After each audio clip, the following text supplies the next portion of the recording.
Bismillahirrahmanirrahim. Assalamualaikum warahmatullahi wabarakatuh. Alhamdulillahi ala ihsani wa syukru lahu ala taufiqihi wa amtinani. Wa asyhadu an la ilaha illallah wahdahu la syarika lahu ta'ziman li sya'ni. Wa asyhadu anna Muhammadan abduhu wa rasuluhu da'ila ridwanih. Allahumma salli alaihi wa ala alihi wa ashabihi wa ikhwani hadirin hadirat dirahmatillah subhanahu wa ta'ala. Pada kesempatan yang berbahagia ini kita akan menjelaskan tentang dua ayat yang dibawakan oleh Syekhul Islam Ibnu Taimiyah dalam risalahnya Al-Aqidah Al-Wasithiyah yang menjelaskan tentang sifat-sifat Allah, baik sifat tsubutiyah, sifat yang ditetapkan maupun sifat manfiyah, sifat yang ditolak. Kedua ayat tersebut, yang pertama adalah akhir dari surat Ar-Rahman. Tabarakas Rabbika Tabarakas Rabbika dzil jalali wal ikram.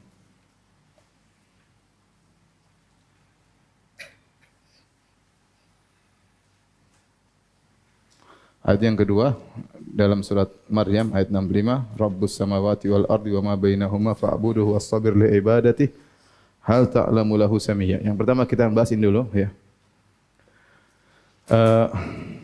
Allah Subhanahu wa taala berfirman, Tabarakasmu Rabbika. Tabarak itu ya maha penuh berkah ya.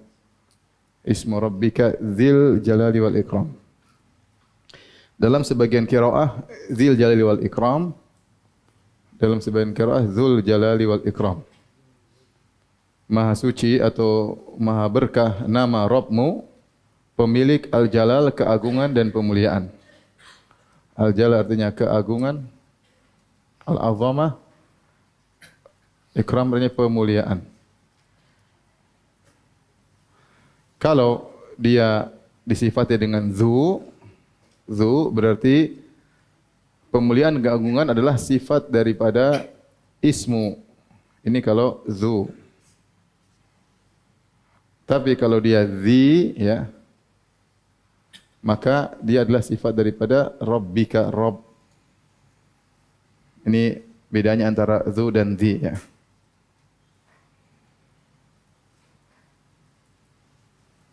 Di dalam sebagian qiraah zi dan sebagian qiraah zu. Kalau zu artinya maka maha berkah nama Rabbmu, namanya yang memiliki keagungan dan pemuliaan. Tapi kalau zi maha berkah nama Rabbmu, yang Rabbmu pemilik keagungan dan kemuliaan. Jadi untuk yang pertama adalah sifat bagi ism nama Allah, yang kedua sifat bagi Rabb ya. Apa yang dimaksud dengan al-jalal wal ikram? Al-jalal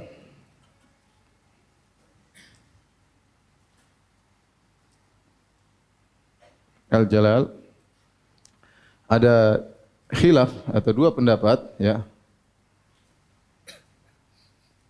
Ada yang mengatakan dari jalla jalaluhu, jalla jalaluhu ya. Ada yang mengatakan dari ajalla ijlalan. Dari jalla, dari ajalla.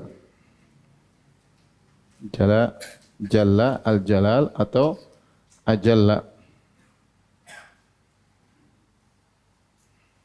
Ajalla atau jalla. Kalau jalla berarti dia fi'il lazim ya. Fi'il lazim itu tidak membutuhkan objek.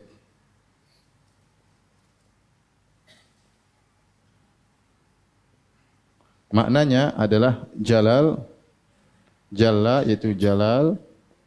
Kalau ajalla ijlal. Maknanya adalah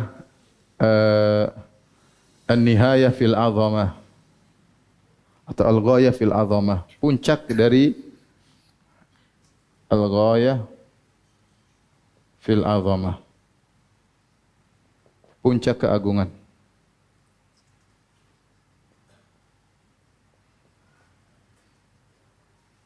Kalau kita artikan maha berkah nama Rabbmu yang dia pemilik puncak keagungan. Tapi kalau di ajalla ijlal, maka ini ada dua pendapat juga, dua pendapat lagi.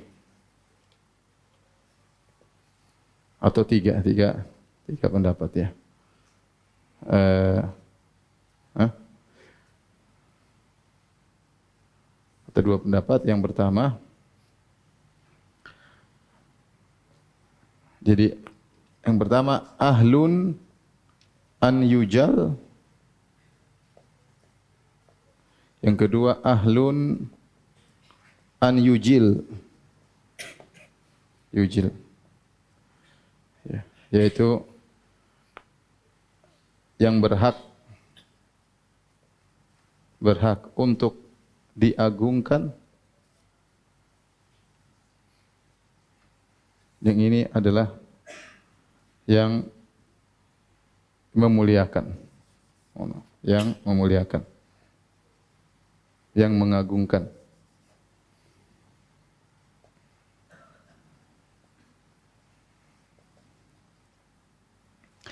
Yang mengagungkan di sini juga ada dua pendapat, maksudnya an yujilla nafsahu, dia mengagungkan dirinya,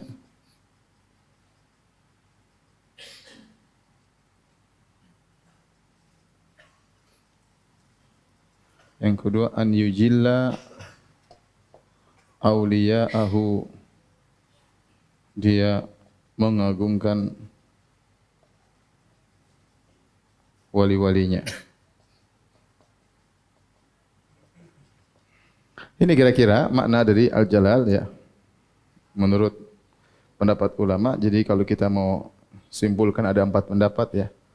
Pendapat pertama, pendapat kedua, pendapat ketiga, pendapat ketiga, pendapat keempat. Syekhul Islam Taimiyah memilih pendapat yang ini. Ahlun an yujal, seperti firman Allah, huwa ahlut taqwa. Huwa ahlut taqwa, yaitu dialah Allah yang berhak untuk ditakwai. Ya, jadi Allah berhak untuk diagungkan. Namun semua ini maknanya benar ya. Allah Dzul Azamah, tabarakasma rabbika dzil jalala ay dzil azamah. Dialah maha berkah nama Allah, pemilik keagungan ya, atau pemilik yang berhak untuk diagungkan ya, karena sifat-sifatnya yang mulia ya. Atau Allah mengagungkan dirinya sendiri, atau Allah mengagungkan wali-walinya. Allah memuliakan wali-walinya, ya Allah. Seperti itu. Adapun al-ikram sama, al-ikram juga ada 2 pendapat. Ya, ada maksudnya ahlun an yukram atau an yukrim.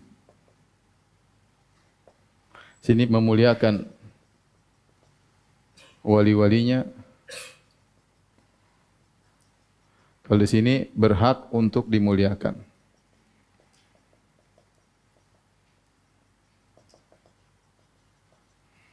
Itu makna Dzil Jalali wal Ikram. Ya, Dzil Jalali wal Ikram. Dan kita boleh berdoa sambil mengatakan ya Dzal Jalali wal Ikram. Ya Dzal Jalali wal Ikram. Wahai zat yang memiliki sifat jalal dan memiliki sifat ikram ya. Ya, maknanya seperti ini. Taib. Ini kalau kita maknakan dengan zi, ini semua tadi ya. Ini kalau kita maknakan semua dengan apa? Zi.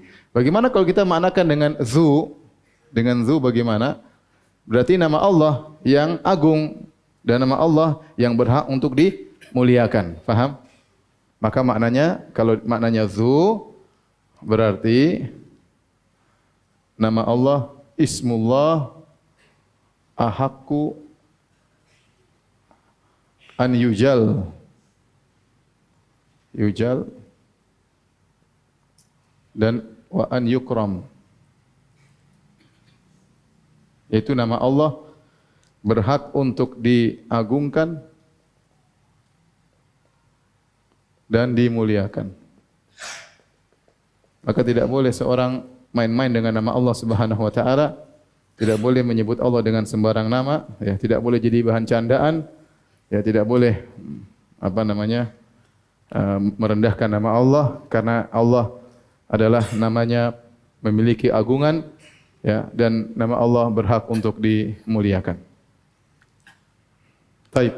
Adapun tabarak, makna tabarak, apa makna tabarak? Tabarak yaitu dari kata al-barakah. Jadi al-barakah ya. Al-barakah artinya ziyadatul khair wa nama'uhu wa sabatuhu. Al-barakah tabarak dari al-barakah yang artinya ziyadatu al-khair wa nama'uhu wa sabatuhu, yaitu tambahan kebaikan. Kalau dibilang sini berkah berarti dia banyak kebaikan, tambahan atau banyak kebaikan. Kemudian nama'uhu bertambah kebaikan. Kemudian sabatuhu menetapnya kebaikan. Sebagian ulama mengatakan ini dari al-birkah. Al-birkah itu adalah air yang jumlahnya besar dan dia menetap semacam danau kecil, itu namanya al-birkah. Jadi kumpulan air yang banyak menetap, maka disifati dengan berkah. Kalau berkah berarti kebaikan yang banyak yang menetap. Dan Allah disebut dengan tabarak karena dia adalah wahibul barakah. Allah secara zatnya berkah dan Allah yang berhak menentukan makhluknya mana yang berkah, mana yang tidak. Oleh karenanya di antara keberkahan di sini adalah keberkahan ismu. Wa tabarakasmu, yang berkah apa nama? Allah Subhanahu wa taala. Maka kalau orang ingin memulai kegiatan hendaknya dia dengan bismillah. Karena nama Allah berkah. Karenanya hendaknya ya nama Allah mendatangkan keberkahan.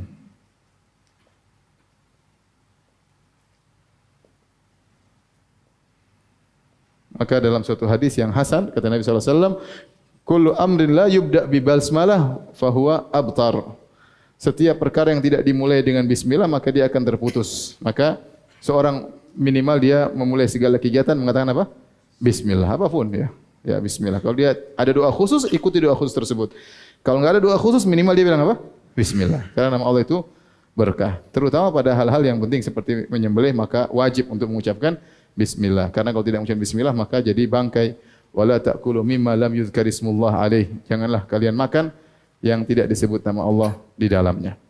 Jadi kita mulai dengan bismillah sambil kita menghadirkan tabarakasmu rabbika. Bahwasanya nama Allah itu penuh berkah. Kalau kita mulai, insyaallah Allah beri keberkahan dalam kegiatan kita. Baik, ini ayat yang pertama. Di sini kita bahas ayat yang kedua.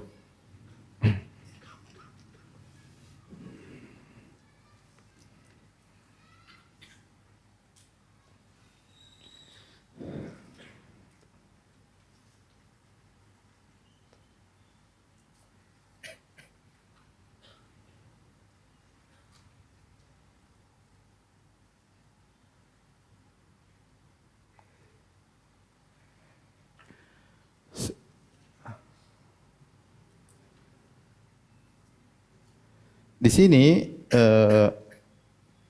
apa namanya? Ibnu Taimiyah beliau lebih condong kepada makna ini bahwasanya Allah berhak untuk diagungkan. Ahakku an yujal. Ya. An yujal. Ya. Dan ini menunjukkan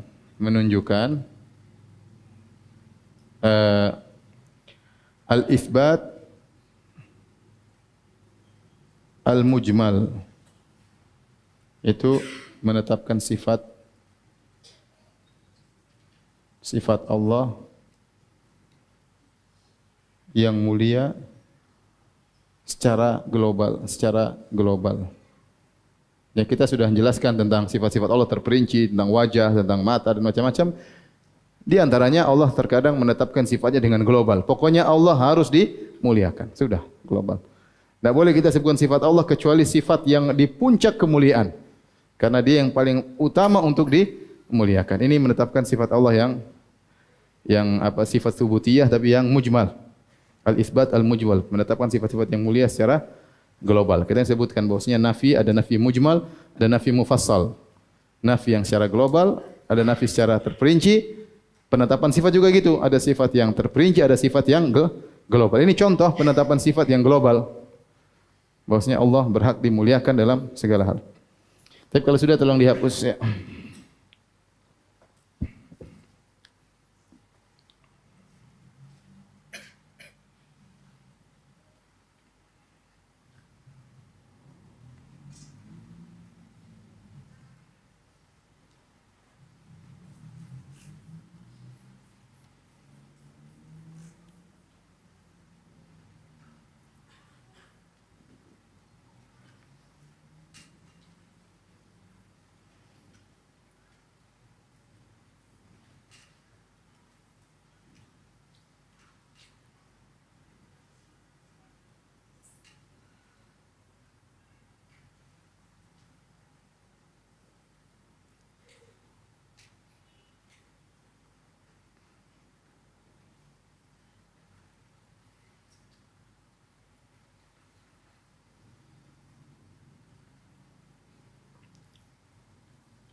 Jadi sekarang sudah paham maknanya.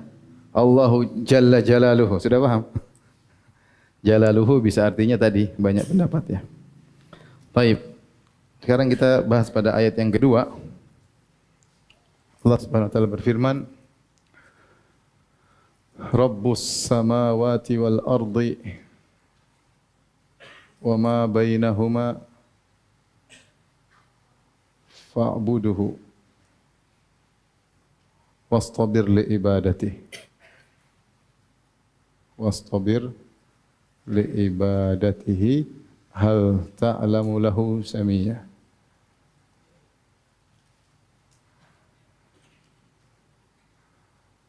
Surat Maryam ayat 65. Baik.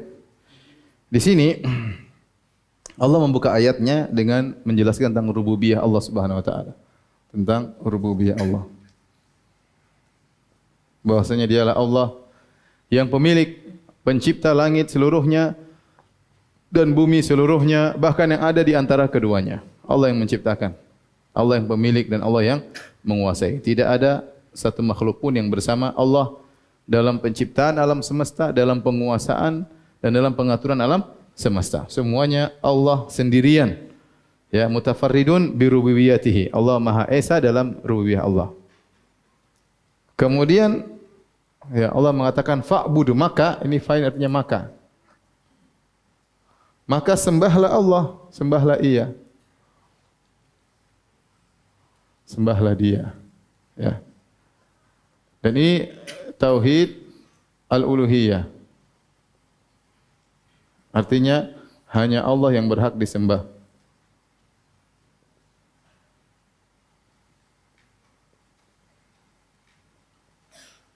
Hanya Allah yang berhak disembah. Ini menunjukkan, ya, di sini menunjukkan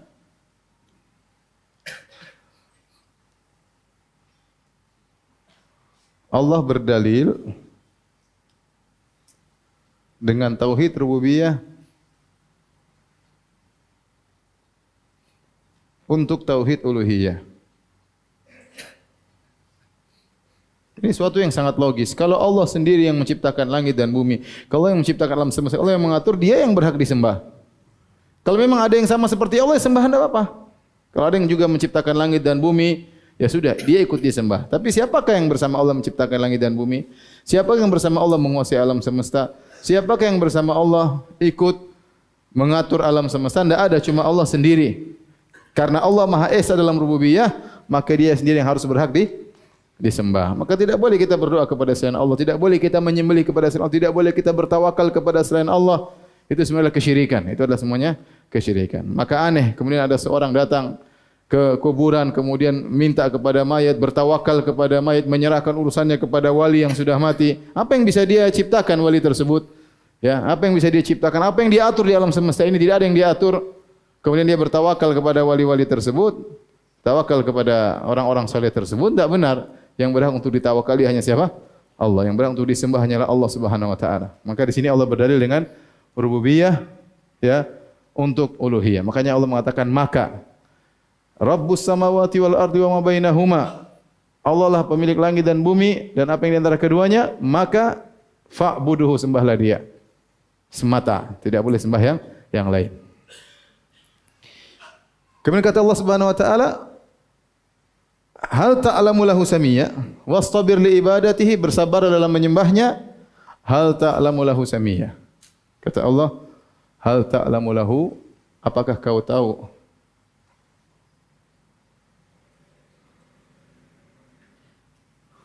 ada yang serupa dengan Allah?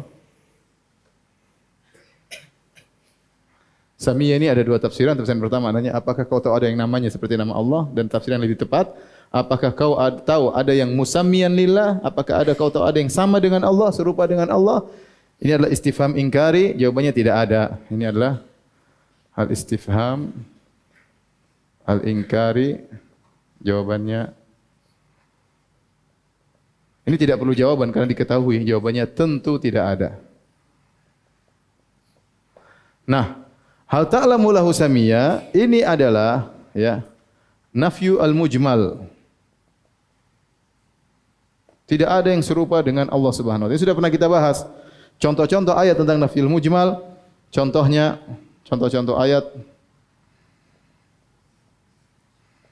tentang nafyu global, penafian yang al-mujmal, mujmal maksudnya global ya. Penafian global. Di antaranya firman Allah Subhanahu wa taala, hal ta'lamu lahu samiyya.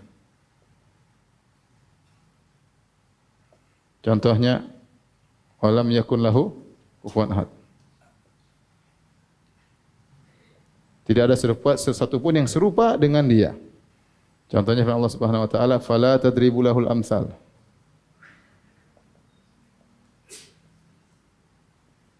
Jangan kalian membuat tandingan-tandingan permisalan bagi Allah Subhanahu wa taala. Contohnya lagi firman Allah Subhanahu wa taala, laisa kamitslihi syai'. Laisa kamitslihi syai'. Tidak satu pun yang serupa dengan dia. Ini contoh nafyu al-mujmal ya, nafyu al-mujmal. Ini asal dalam penafian adalah dengan mujmal. Kalau kita memuji seorang raja, kita bilang tidak ada yang serupa dengan engkau. Ini puncak dalam pujian, ya tidak? Tidak serupa dengan engkau artinya sifat-sifatmu sangat mulia. Maksud dari nafyul mujmal ada untuk menetapkan lawannya bahwasanya tidak ada yang serupa dengan apa? Allah Subhanahu wa taala, karena Allah Maha sempurna. Timbul kenapa tidak ada yang serupa dengan Allah? Maksudnya apa? Kenapa tidak ada yang serupa? Ada yang serupa karena Allah apa? Maha mulia. Maha mulia sifat-sifatnya. Sehingga tidak ada yang serupa dengannya. Itu maksudnya. Di sini kita lihat ya, Allah berdalil dengan tauhid asma wa sifat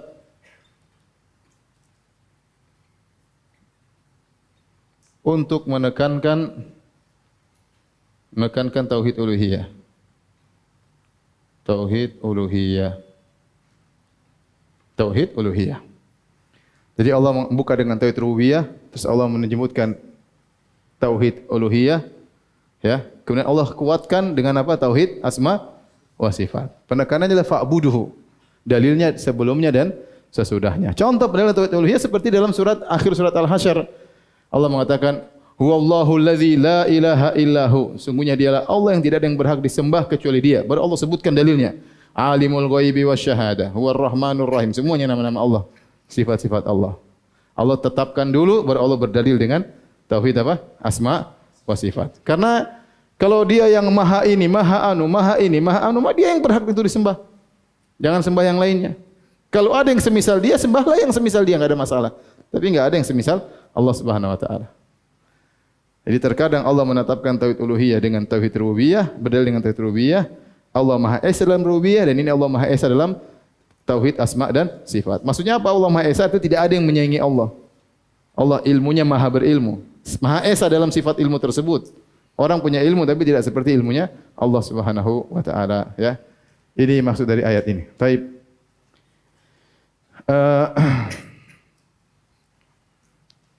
Kita bahas ini, berhenti di sini ya. Firman Allah, wastabir li ibadati.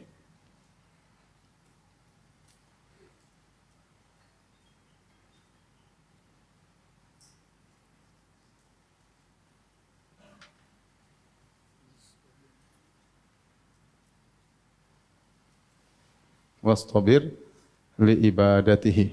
Kata Allah, fa'buduhu wastabir. Artinya apa? Bersabarlah. Wastabir. Bersabarlah dalam beribadah kepadanya.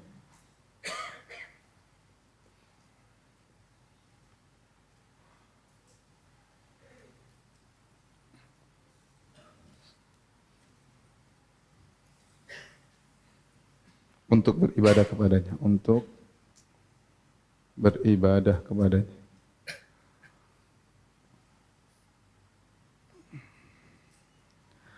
Wastabir dari ta wastabara, tetapi orang Arab susah mengatakan wastabara karena shad sudah bengkok, akhirnya wastabara. Jadi boleh wastabara dengan wastabara.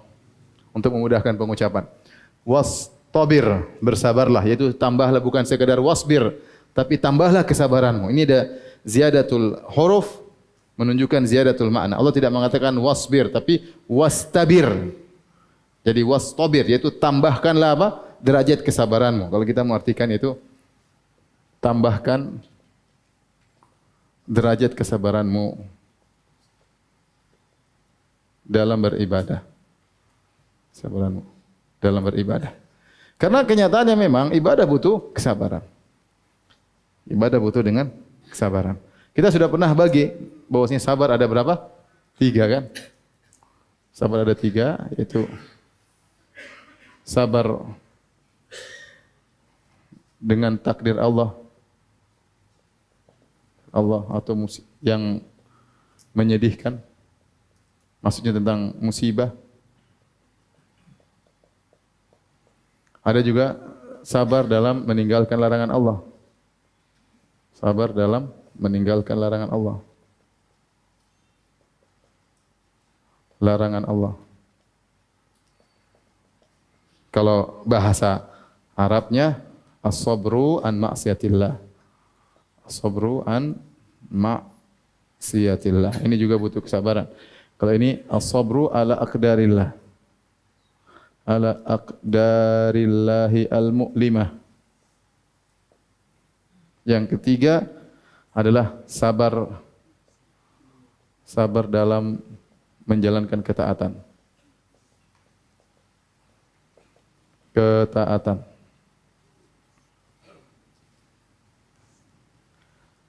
As-sabr ala ta'atillah. Ini semuanya adalah ibadah. Meninggalkan maksiat ibadah. Sabar dalam takdir Allah, musibah-musibah juga ibadah. Sabar dalam menjalankan ketaatan juga apa? Ibadah. Ini sudah saya pernah bahas dalam syarah kitab, tapi saya singgung lagi, tidak apa-apa. Mana yang lebih afdal? Sabar ini atau sabar ini atau sabar ini? Secara jenis, 2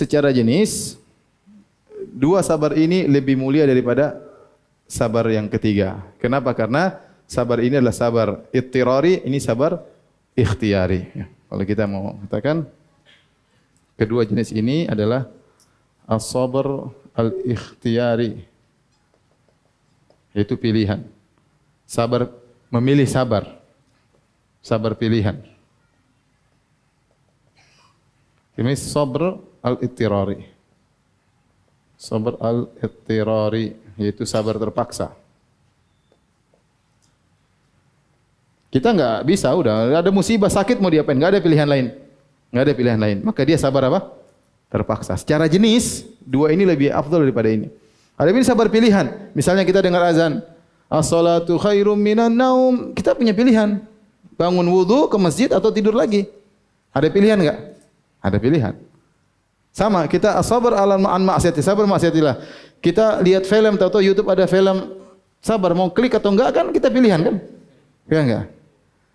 Coba sedikit. Kita yang milih. Jadi sabarnya pilihan. Sabar pilih mau meninggalkan atau enggak kita memilih. Tapi kalau ini kita tidak milih.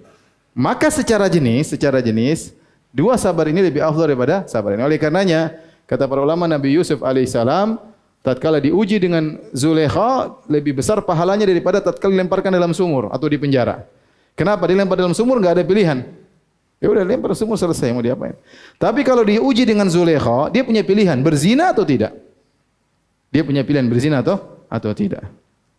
Maka kesabaran Nabi Yusuf tatkala digoda oleh Zulaikha itu lebih afdal daripada kesabaran tatkala dilempar dalam apa? Sumur, karena dia tidak punya pilihan. Ini secara jenis, tetapi secara ahadihi, secara prakteknya belum tentu. Terkadang orang diuji dengan musibah sangat besar. Oleh karenanya Allah memuji Nabi Ayub karena dia diuji dengan sabar ittirari. Kata Allah Subhanahu wa taala, inna wajadnahu sabiran ni'mal abdu innahu awwab. Kami dapati Ayub bersabar, diuji dengan penyakit. Ni'mal abdu, sebaik-baik hamba. Dari jenisnya memang dia kurang sabar menerima penderitaan memang sedikit, tapi itu penderitaan yang sangat apa? Besar. Sama seperti seorang diuji, ya. Tentu mana diuji? Diuji bersabar puasa sunnah atau diuji tatkala anaknya meninggal dunia? Mana lebih besar? Anak lebih berat. Secara jenis iya, secara jenis Ujian menjalankan puasa itu sabar ikhtiari. Dan ini sabar ittirari, tetapi tatkala kita sudah pada praktek satu persatu ini lebih besar. Contoh seperti saya mengatakan bid'ah secara jenis lebih baik daripada maksiat, lebih parah daripada maksiat. Tapi tidak semua bid'ah lebih parah dari maksiat. Ada bid'ah kecil dibandingkan zina ya besaran apa? Zina, itu maksudnya seperti itu. Berarti seorang yang anaknya diambil berat. Makanya Allah berkata kepada para malaikat, "Hal qabattum walada abdi?" Kalian sudah mengambil anak hambaku? "Hal qabattum samarata fuadihi?" Kau sudah mengambil buah hati hambaku? Kata para malaikat, "Na'am ya Rabb." Iya benar. "Madza qala abdi?" Apa yang dikatakan hambaku? "Hamidaka wastarja." Kata para malaikat, hambamu memujimu dan mengatakan inna lillahi wa inna ilaihi rajiun. Berat. Kata Allah, "Fabnu lahu baitan wa sammuhu baital hamdi." Kalau gitu bangunkan istana bagi hambaku di surga, sama namakan dengan rumah pujian. Kenapa? Hambanya diuji, anaknya diambil, dia tetap bisa memuji Allah, dan itu super berat ya. Jadi kalau secara jenis memang ini lebih utama, tapi kalau secara praktek terkadang ini lebih afdal daripada yang ini. Ini antara ini dengan ini. Sekarang berikutnya, antara ini dengan ini mana yang lebih afdal secara jenis? Taat atau meninggalkan maksiat? Tergantung. Ya kalau tergantung semuanya tergantung, tapi secara jenis ada khilaf. Antum mau maksa yang bilang khilaf. Ada khilaf. Ada yang ketaatan lebih sabar dalam ketaatan lebih utama. Kenapa? Karena ketaatan itu yang dimaksud oleh Allah ya. Ya, adapun sabar meninggalkan maksiat itu bukan sesuatu yang dimaksud oleh Allah Subhanahu wa taala. Ini sisi pandangan. Tapi intinya dua-duanya namanya kesabaran. Terkadang sabar meninggalkan maksiat lebih berat daripada sabar menjalankan ketaatan. Misalnya seorang menjalankan ketaatan, misalnya apa? Umrah atau haji atau berbakti kepada orang tua, menjalankan ketaatan. Kalau orang tuanya ternyata sudah jompo, cerewet, marah-marah, berat. Ya. Terus meninggalkan maksiat, digoda sama cewek enggak pengaruh. Tapi kalau ceweknya cantik, kaya raya, tinggal depan rumah misalnya, wah itu berat. Berat. Jadi ya dua-duanya berat lah. Dua-duanya apa? Berat. Dua-duanya berat. Taib. Sekarang kita bahas fokus pada ini. Sabar pada ketaatan. Maka ini kita bisa tinjau sabar pada dalam jalan ketaatan dari tiga sisi ya.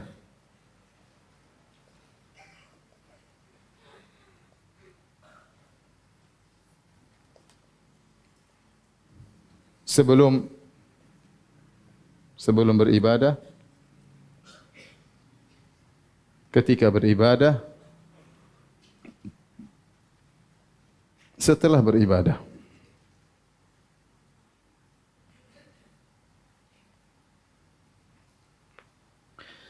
Sebelum beribadah, kita harus sabar, misalnya di antaranya ya, menuntut ilmu tentang ibadah tersebut.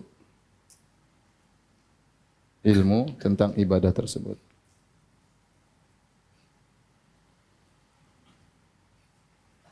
Karena kita ingin ibadah, kita harus tahu, tidak semua orang sabar untuk ilmu. Tidak semua orang mau sholat, dia belajar dulu tentang fikih sholat. Tidak, dia sholat gitu aja. Seharusnya ada, kalau ingin ibadah lebih afdal, harusnya untuk ilmu tentang ibadah akan kita jalankan. Ya. Kita mau haji, belajar dulu haji. Sabar sebelum ente haji, supaya ente hajinya bagus. Ya. Ente mau jual beli, sabar. Ada jual beli tertentu, ente pelajari dulu sebelum ente jalankan misalnya. Ya. Ente mau nikah, ente belajar fikih nikah seperti apa sebelum ente menjalankan misalnya. Ya. Jadi untuk ilmu dulu sebelum mau sholat yang benar bagaimana, belajar dulu. Ya, kemudian sabar, ya. Ini sabar untuk ilmu, kemudian sabar untuk mengikhlaskan niat.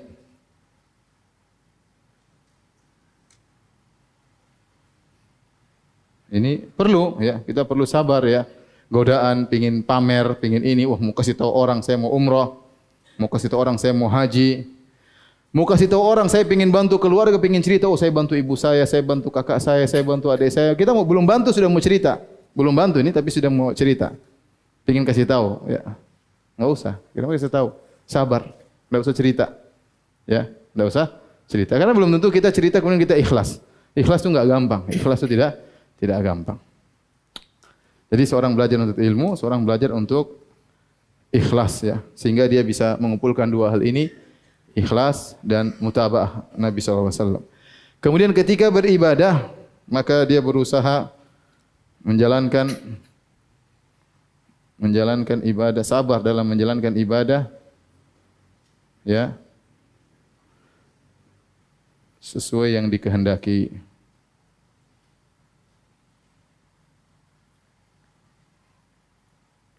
Tidak mudah ya. Kita kebanyakan beribadah bukan sesuai dengan dikehendaki Allah, tapi ingin melepaskan beban. Orang ingin solat yang Allah ingin gimana? Solat Allah itu ingin kita khusyuk, tapi kita ingin segera ya. Kapan segera selesai sehingga salam alhamdulillah selesai. Inginnya begitu ya. Berangkat ke masjid melangkah dengan berat. Jadi kita kayaknya ada beban. Seandainya tidak wajib ke masjid, solat di rumah aja. Cuma karena Ustadz bilang wajib, jadi saya ke masjid. Seandainya Ustadz bilang tidak wajib, udahlah enggak wajib di rumah saja ya. Jadi kita menjalankan tidak sesuai dengan yang Allah kehendaki, tapi kayak beban berat yang ingin kita lepaskan. Harusnya kita lawan itu. Tatkala kita menjalankan ini ibadah, Allah perintah, pahalanya besar, kita berusaha apa? Menjalankannya dengan sebaik-baiknya. Oleh karena ketika kita beribadah juga, kita bersabar untuk menghadirkan muraqabah. Bersabar menghadirkan muraqabah. Ini sangat pengaruhnya luar biasa. Al-muraqabah. Muraqabah itu merasa diawasi Allah. Dilihat oleh Allah.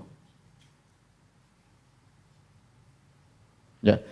Bukankah Allah mengatakan ya dalam Al-Qur'an ya, wa tawakkal 'alal hayyil ladzi la yamut alladzi yaraka hina taqum wa taqallubaka fis sajidin innahu wasami'ul alim. Bertawakallah kepada Allah yang Maha hidup, yang tidak mati, yang melihat engkau tatkala kau bangkit untuk berdiri dan melihat engkau tatkala kau sujud bersama orang. Ya Allah lihat kita. Kalau kita beribadah Allahu Akbar, salat kita merasa Allah sedang menilai.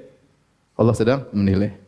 Itu kalau kita bisa hadirkan akan mudah kita khusyuk. Cuma kita enggak menghadirkan hal tersebut. Ya. Makanya kita sejenak salat kita hadirkan Allah sedang menilai saya, bisa jadi. Makanya Nabi mengatakan sallu salata muwaddi'in. Salatlah seperti orang yang hendak meninggalkan dunia ini. Jadi dia konsen datanglah salat. Toh 5 menit akan berlalu. Mau ente salat dalam kondisi tidak khusyuk, tetap 5 menit itu ente harus jalankan. Mau imamnya lama enggak lama ente jengkel-jengkel, imam tetap aja baca di situ ya. Ya. Mau apa lagi? Ya sudah. Kalau gitu hadirkan bahwasanya Allah sedang melihat saya beribadah. Itu akan mengaruhi kualitas ibadah kita, luar biasa pengaruhnya. Itu terus kita latih ya. Pagi-pagi jam 9 salat duha. Allah lihatnya Allah. Sudah. Jangan sekedar Allah. Enggak, kita menghadirkan dalam diri kita derajat ihsan. Yang kata Nabi sallallahu alaihi wasallam, "Anta budallaha ka'annaka tarahu fa illam takun tarahu fa innahu yarak." Dan ini kau beribadah seakan-akan kau melihat Allah. Kalau kau tidak mau, yakinlah Allah melihatmu. Apa maksudnya kau melihat Allah seakan-akan kau lihat keagungan Allah di hadapanmu. Kalau kau tidak mau menghadirkan keagungan, yakinlah Allah sedang melihatmu. 2 derajat. Derajat pertama mungkin tidak bisa. Derajat kedua insyaallah kita bisa. Merasa Allah sedang melihat kita. Dan itu kita apa saja. Dan kalau kita sudah merasa lihat Allah, insyaallah mudah. Misalnya, antum berbuat baik sama istri. Mungkin istri melakukan kesalahan. Antum tahu ada ibadah memaafkan istri. Allah sedang lihat saya. Saya maafkan apa? Istri. Ya sudah. Ente mudah menjalankannya. Karena ente tahu sedang dinilai oleh Allah. Ente tahu kalau ente ngomong gini ribut tambah, ya sudah, kita tenang. Kenapa Allah sedang melihat saya melakukan ini? Orang lain enggak ada yang lihat. Enggak usah ente tulis di status saya sabar sama istri lo. Enggak usah. Enggak perlu penilaian orang. Netizen enggak perlu ya. Iya. Netizen apa citizen ya? Kemudian kita apa-apa sedikit pengin dilihat orang. Itu mudah. Jadi misalnya saya dakwah, saya harus merasa bahwasanya Allah sedang melihat saya ceramah. Saya berusaha menyampaikan dengan sebaik-baiknya, saya ingin mencari keridhaan Allah Subhanahu wa taala dan itu berat. Tetapi saya harus berusaha untuk menghadirkan demikian. Sehingga kualitas ibadah saya dalam berdakwah lebih bernilai di sisi Allah Subhanahu wa taala. Semua dalam ibadah apapun, antum haji, antum umrah, antum menghadirkan muraqabah. Allah sedang melihat saya sedang beribadah. Dan ini butuh kesabaran ketika kita sedang beribadah. Tapi setelah beribadah juga butuh kesabaran, ya. Sabar apa? Jangan sampai ya. Sabar untuk tidak terjerumus dalam pembatal. Dalam pembatal atau pengurang pahala. Pengurang pahala. Kita sekarang sudah punya modal, sudah haji, hajinya mabrur.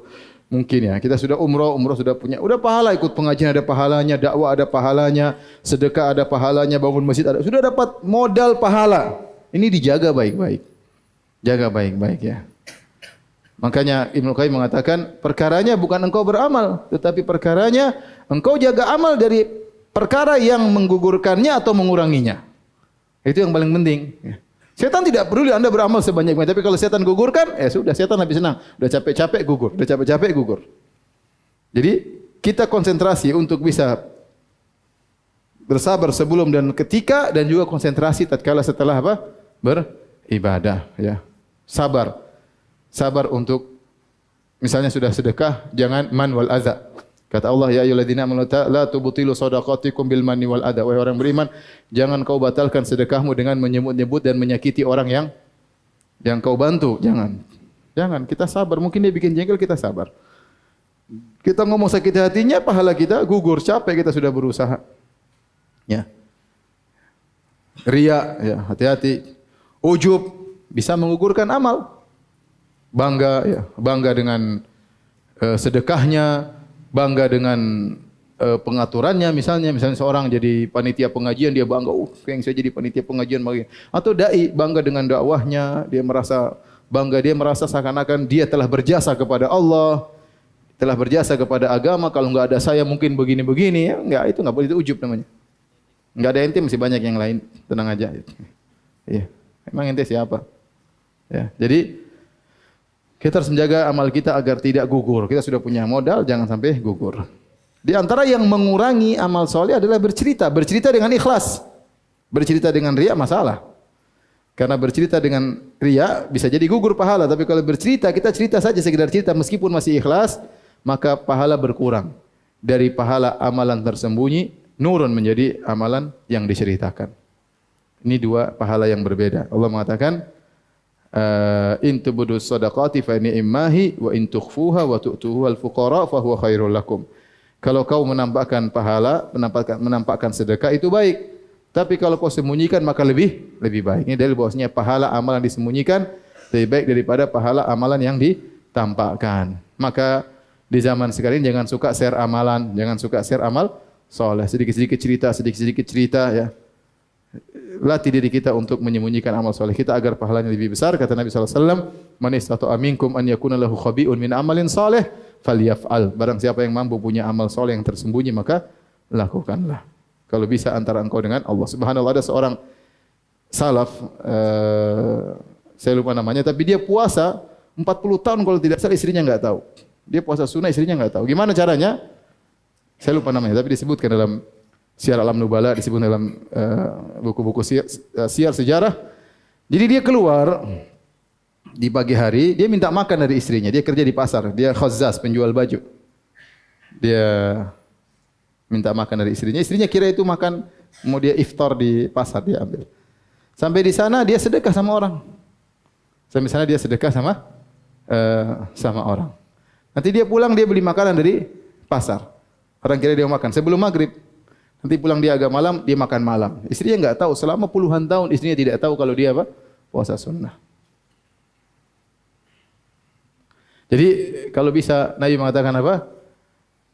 Bayangkan Nabi berkata, rajulun tasaddaqa bi yaminihi, seorang bersedekah dengan tangan kanannya. Fa akhfaha, dia sembunyikan, hatta la ta'lama shimalu ma tunfiqu, sampai tangan kiri tidak tahu apa yang diketahui oleh yang dilakukan oleh tangan kanan. Jangankan orang lain, sebagian badannya pun tidak tahu apa yang dilakukan oleh dia. Ini gambaran yang luar biasa, ya, metafor atau hiperbola dari Nabi SAW bagaimana seorang berusaha untuk menyembunyikan amal soleh ini. Hati-hati.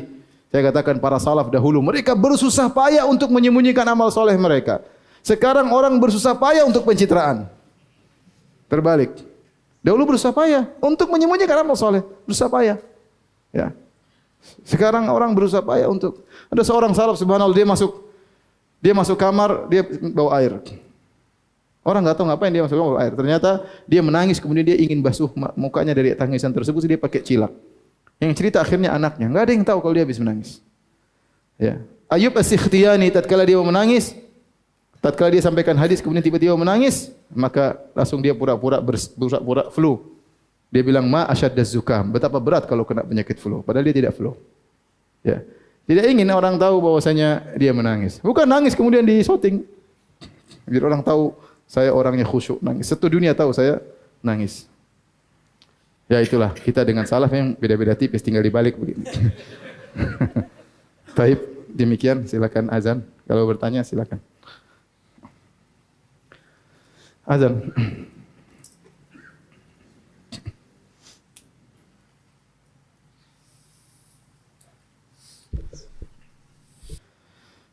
Berikut pertanyaan-pertanyaan yang masuk ya. Di antaranya apakah disebut manan menyebut kebaikan jika orang tua mengingatkan kebaikan kepada anak dengan harapan anak jadi bersyukur atau berbakti. Jadi yang dilarang adalah menyebut-nyebut dalam rangka untuk menyakiti orang yang kita bantu. Adapun sekedar untuk mengajarinya agar dia tidak kufur nikmat, agar dia tidak menjadi orang yang tidak bersyukur, maka sebenarnya membolehkan. Contohnya seperti dalam hadis Abu Zara waktu Aisyah radhiyallahu taala anha bercerita tentang kisah Abu Zara, bagaimana Abu Zara baik kepada Ummu Zara, maka di akhir hadis Nabi komentar terhadap Aisyah, kata Nabi SAW, kuntu laki ka Abi Zara' li Ummi Zara walakinni la utallik. Aku ini seperti kepada engkau wahai Aisyah seperti baiknya Abu Zara kepada Ummu Zara, bedanya aku tidak mencerai, engkau mencerai. Sebagian ulama seperti Ibnul Mulakin menyebutkan ini dalil bahwasanya boleh seseorang mengingatkan kebaikannya kepada istrinya agar istrinya tidak kufur nikmat, bukan untuk menyakitinya, tidak, tapi ingatkan agar dia pandai bersyukur kepada suaminya. Karena itu dalam rangka untuk mendakwahi dia agar dia tidak terjerumus dalam dosa besar. Di antara dosa besar adalah kufranul ashir, yaitu kufur kepada suami. Bukankah Nabi SAW mengatakan, ya ma'syaran nisa tasaddaqna fa inna kunna aktsara hatabi jahannam, wahai para wanita bersedekahlah karena kalian banyak penghuni neraka jahanam. Seorang wanita berkata, lima ya Rasulullah, kenapa kita banyak wanita penghuni neraka jahanam? Kata Nabi, li'anna kunna takfurnal ashir, karena kalian suka kufur kepada suami, yaitu lupa dengan kebaikan suami. Maka tidak mengapa seorang suami mengingatkan kebaikan kepada istrinya, bukan untuk menyakiti hatinya, bukan, tapi untuk cerita supaya dia tidak lupa akan hal tersebut. Adapun kalau dia ngungkit-ngungkit untuk menyakiti hati istrinya, maka itu khawatir termasuk dari alman yang dilarang ya. Maka seorang tua yang cerita pada anaknya, ayah dulu begini, dulu ngurus kamu begini, tidak apa-apa. Untuk agar dia menjadi anak yang berbakti, perlu diingatkan. Allah sendiri mengingatkan dalam Al-Quran ya, bagaimana susahnya orang tua agar sang anak ingat akan hal tersebut. Bahkan dalam doanya Allah suruh dia ingat, Rabbi ghufirli warhamhuma kama rabbayani shaghira. Itu menunjukkan ya Allah rahmatilah mereka sebagaimana mereka berdua berbuat baik kepada aku. Dalam doa pun Allah suruh dia ingat. Jadi kalau kita niat cerita kepada anak-anak bukan untuk menyakitinya tapi untuk apa? Mengingatkan agar dia menjadi anak berbakti, insyaallah enggak ada masalah.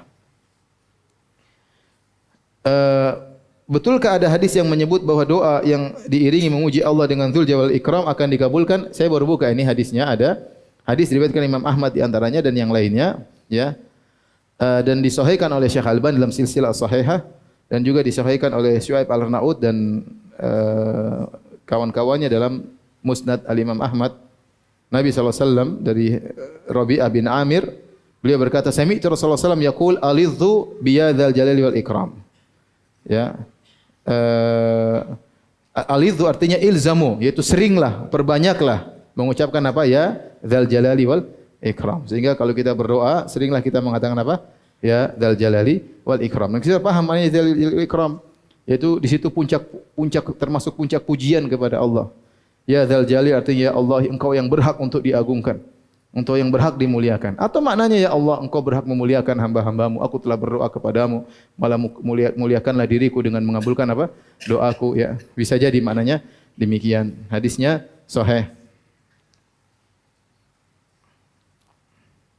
Apa bedanya ujub dengan roja? Ujub beda, roja beda ya. Ujub itu kita merasa punya andil ya.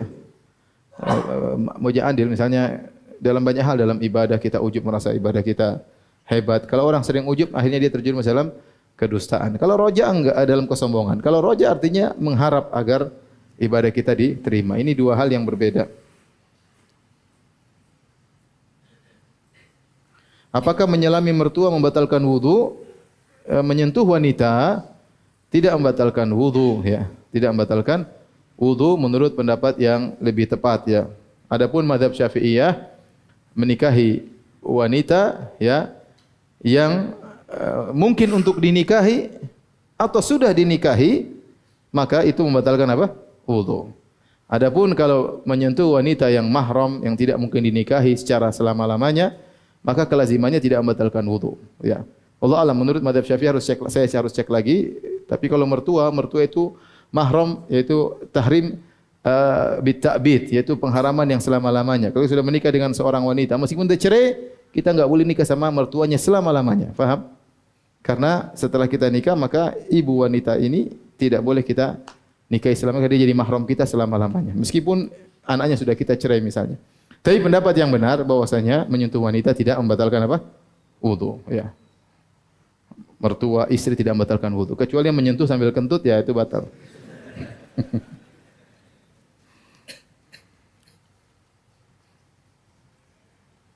Jika istri melakukan kesalahan yang enggak disadari dan suami tidak suka, lalu suami memukul istrinya, apakah itu hak suami atau suami bisa berdosa?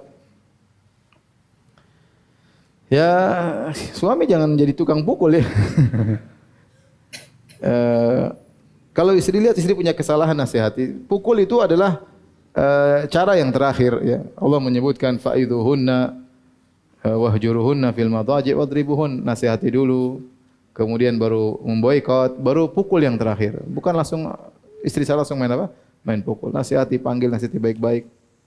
Kalau dia tidak mengikuti aturan, bisa jadi dia salah. Setiap istri salah langsung mukul, bisa jadi dia berdosa.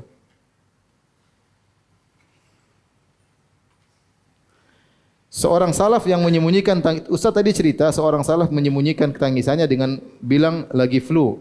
Apakah bukankah itu bohong? Dia tidak berbohong. Dia tidak bilang saya sedang flu. Lihat para salaf bagaimana. Dia mengatakan ma asyaddaz zukam. Zukam itu flu itu berat. Itu aja dia ngomong. Dia tidak bilang saya sedang flu. Dia bilang flu itu berat. Selesai. Yang lebih parah, sudah tidak beramal soleh, berbohong seakan-akan dia beramal soleh. Ini lebih parah lagi. Ini riya plus bohong ya. Sifatnya orang munafik ya. Ya. Seakan-akan dia hafal Quran, seakan-akan dia ini, seakan-akan dia jagoan, seakan-akan dia hafal hadis banyak, seakan-akan dia berilmu tinggi. Allah Maha tahu. Kalau ente ingin tunjukkan kepada orang seakan-akan ente jagoan, benar orang akan terpedaya. Tapi Allah Maha tahu. Ente sedang membohongi diri ente sendiri.